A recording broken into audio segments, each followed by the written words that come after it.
introduce you. Okay. Good afternoon, everyone. Thanks for tuning in to watch our Facebook Live today. I'm Shamin from GetDoc, and here with me is Dr. Agilan from KL Fertility Centre. Hello. So our session today is brought to you by KL Fertility Centre and supported by GetDoc. So before we start our session, would you like to introduce yourself, Dr. Agilan? Oh, okay. My name is Agilan. I'm a fertility and a gynaecologist, and I work at KL Fertility Centre.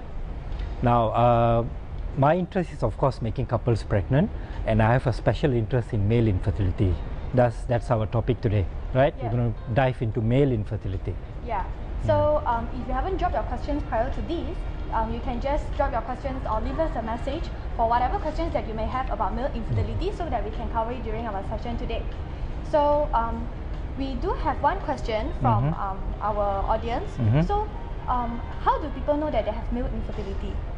Okay, that's a very important question. Now, first of all, I would like to say you're never going to know that you have male infertility, or the male partner going to know he has a male infertility unless he has done a sperm test.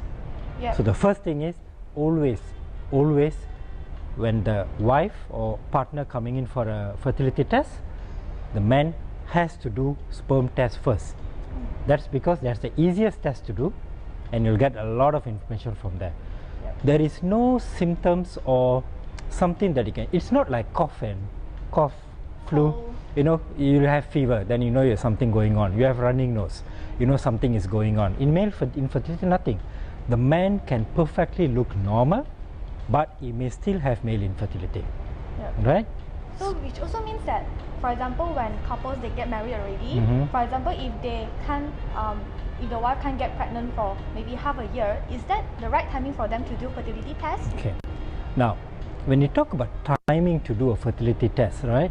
Traditionally, we will say take about a year. Okay, after about a 1 year trying, properly trying, then it's time to start assessment. Of course, this 1 year time limit is not a magical number. It differs from couple to couple. All right. Let's say if the couple are into their late 30s, closer to 40, of course 6 months period is very reasonable to start the assessment. Or if the couple knows that they have some fertility or conditions or diseases which may lead to infertility, for example endometriosis, very common, then 6 months is a good time, not a year. So if you say 6 months, it's a good timing to start things off. And also the age is a contributing factor as well. Of course, definitely, yes. So what are the interesting questions that you often get about male infertility from your patients? Alright, that's a very interesting question you're asking. Okay, what are the interesting questions? Let me think. Alright, okay. Sometimes couple ask me, or when I tell the couple, when I tell the man that, okay, I don't find any sperm in your ejaculate, of course they'll get a shock. They say, so their question will be, doctor, every time when I'm together with my wife, I'm able to produce, I have good erection. Why I still have, you are telling me that I have infertility? So the first thing is, good erection or good sexual life doesn't equate to everything is okay. Okay. Number two, if you're able to produce the semen, that fluid that you see called semen, it doesn't mean that you're going to have sperm inside it. So male infertility is actually technically is whether how much of sperm is there, or sometimes there is no sperm in the semen. Correct? Alright. So if a man can produce the semen, the fluid, he can still be infertile because there might be just zero sperm in it. Yeah, and the quality of sperm is... Of course, quality of the sperm. So, I mean, just let me think through what other question they ask. Okay. Some men ask me, okay doctor, you know what, I'm leading a very healthy lifestyle. I take general supplements, I don't do drugs, I don't smoke. Why still I still have male infertility? Okay. Now, of course, healthy lifestyle is always equates to good overall health, including fertility health. But sometimes when I don't find sperm in the man's ejaculate, right, it can be two reasons. One is of course production. Another thing is that there is a blockage. Sometimes a man can be very healthy, nothing is wrong. He may have trauma to the testicles in the past, or he may even have infections in the genitals in the past, which actually can block the pathway where the sperms are being transported. So he will see the fluid, but there is no sperm in it. So that also directly leads to, of course, male infertility. So to identify the problem, still, the men still have to go through the sperm test. Exactly. Exactly. Test required, right? Exactly. So speaking of supplements that you mentioned just now, what are the supplements that people with male infertility should take, or if let's say they want to improve their fertility? Okay, these are really a common question people ask. Okay, now first thing is, there is no magical supplement that you can take. Okay, I like to put it that way. Of course, there are supplements that I will suggest, but you can't go out and try to look for a magic formula that's going to solve everything. You can't. What they need is a combination of nutrients, I would say. Now, when it comes to male infertility, the most important nutrient that they will need are called antioxidants. These are a group of vitamins called antioxidants. There are many antioxidants. Okay, so for example, vitamin C, vitamin E, zinc, all those are called antioxidants. Now, what antioxidant does is it preserves cells in the body, your brain cell, your heart cell, including woman's egg cell and man's sperm cell. Okay, so the man, typically I would suggest them to take a combination of antioxidants. Now you can look through, there are a few supplements around in the market. Some of them have few antioxidants in it, some got more than that. Okay, usually for my patient, I'll tell them they can consider taking Profortil that contain 8 types of supplement in it, which are quite good, because you know, if you ask somebody to take supplement, right, even yourself, how compliant are you to supplements? Can you take it daily? Not really, unless it's necessary. Exactly. So if I give you 5, I say you go and take, these are the 5 supplements you take. Even 1, they might not be compliant, right? 5, forget about it. They're not going to take it. So usually a combination is better, because one pill contains many in it. So, so how often do people need to take that supplement? It's daily. Daily? Just daily, just like our general supplement that we take, it's daily. So keep taking until we see improvement. Now, how fast do you expect to see? This is also sometimes patient asks, Doctor, how long do I take the supplements, right? Typically, I would say minimum give about 3 months. 3 months, that's because you need to complete the whole one cycle of sperm production, which roughly takes about 2.5 months. So if you do something different, you're not going to expect to see the change in the next 30 days. No, probably you need to give at least about 2.5 to 3 months. So thus we will say, if you do something now, repeat your sperm test in about 3 months time, and then we take it from there. So after 3 months, they're taking the supplements on a daily basis. Yes, to come exactly. Back to do the sperm test. Sperm test again, yes, because I can't look. Yes, I can't look at you and say your sperm have improved. Now I can't. So we need to still do the sperm test and see. Decide from there. Actually, how common is male infertility in Malaysia? Now, I don't have a number to quote and tell you, but if you look through IVF statistics, right, at least 40 to 50% of the IVFs are because of male infertility. So I would say it's 50-50. Yeah. So it's not just the wife's problem? Definitely no. And also the wife has to support the husband in this case as well? Of course, because most of the time, the wife is the one that bringing the husband along. Right, because if you look into the fertility test, right, nearly 90% of the tests are focused on female. Correct? Only female are willing Correct. to do that. Male, we only do sperm test. So technically, everyone, everyone, including the couple, including sometimes healthcare, workers, they all think that for infertility must be a female problem, because all the tests we are focusing on female, right? But they forget to see 50% of the reason is actually male, even though we only do one test for the husband, which is a sperm test. So one test you can see everything already. Yes. So it's, for fertility tests, it's also like normal health checkups that couple has to go through as well. Yeah, of course. I hope not everyone. Roughly 1 in 6 some form of fertility test, because they are finding it difficult to get pregnant. So what are the factors of male infertility? Okay, now if a man has, when we diagnose a male infertility, right, they can be due to 2 reasons.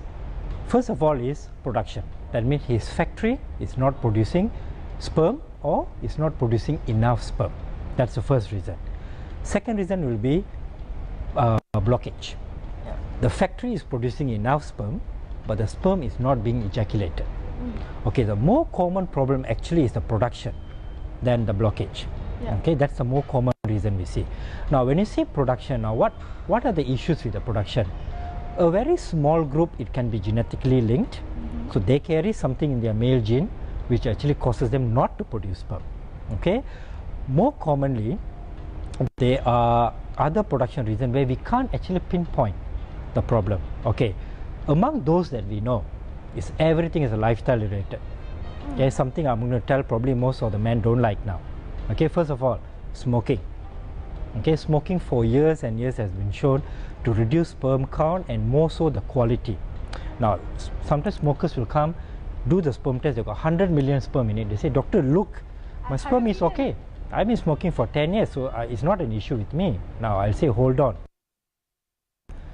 It's the quality, right? Yeah. Now, what the sperm test tells you? Sperm test tells you what we see under the microscope. I see how many sperms you have. We can see how well they move, how normal they look, right? The motility. Correct, the motility, the movement and all. But there's something we can't tell from the sperm test, which is how bad the the sperms have been damaged genetically. We see that when you do a special test to further test, yeah, in the sperm. Test. Exactly, after the sperm test, then we can check what are the percentage of damaged sperm genetically. Now then, the smokers, especially the smokers, get a shock. When they do the test, you'll find out that probably 70 to 80% of their sperms are genetically damaged. So you can have 100 million, but most of your sperms are not going to do what they're supposed to do. That's why it leads to male infertility. Yeah. So what does that people have to be aware of, or they have to do to improve their male infertility, to improve their fertility? Well, live well, healthy lifestyle. Okay, that's the first thing. That's very general. Of course, what is healthy lifestyle, right? Of course, you're taking care of your food.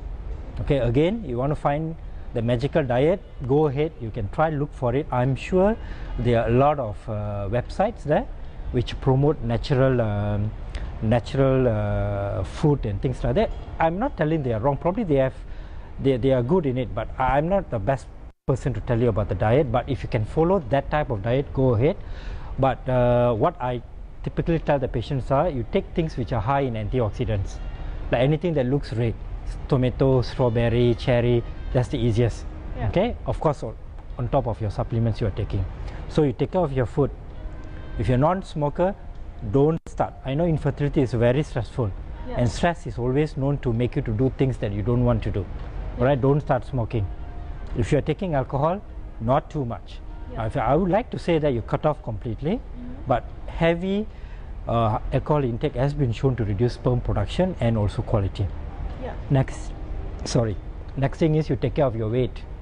Okay, obesity has been shown to link directly to poorer sperm quality and also count. Okay, now of course, very common thing people are stress. Correct? Stress, isn't it? Well, stress don't necessarily lead to very poor sperm count. Of course, too much of a stress can do that, but usually stress directly linked to your relationship with your wife. If you're not doing it properly at the proper time, you're not going to get pregnant. Okay, but of course there is evidence that stress also can lead to poorer sperm quality. Okay, so actually we have also another question from Bob. He is suffering from male infertility problem, agiospermia. So what are the treatments, and is there any solutions for that? Of course there is. First thing is, the solution are geared towards finding whether we can find a sperm. Before we do that, we need to now determine why there is no sperm. Agiospermia means no sperm in the ejaculate. Why there is no sperm? Okay, it can be blockage, but more commonly it can be production. So typically what I do is that I will run through some hormone tests for the husband to look what is his baseline capacity to produce sperm. Once I determine that, I may or may not check his genetics, all right, depending on the history that I get from the husband. Once this is done, I can start medication to push sperm production.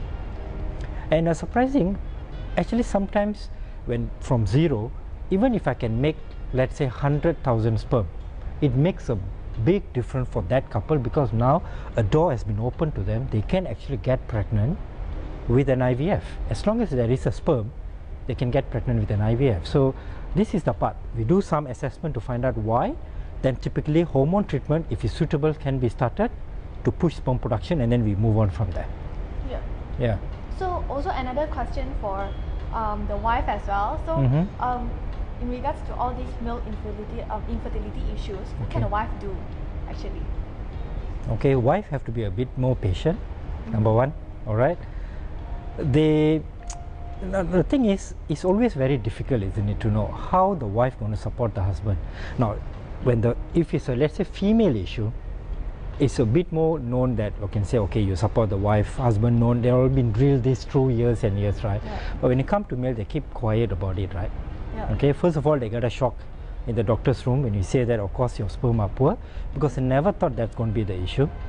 Now, of course, wife will get a shock because she also probably never expected that, or sometimes they will feel slightly relief, maybe knowing that that's not only their problem.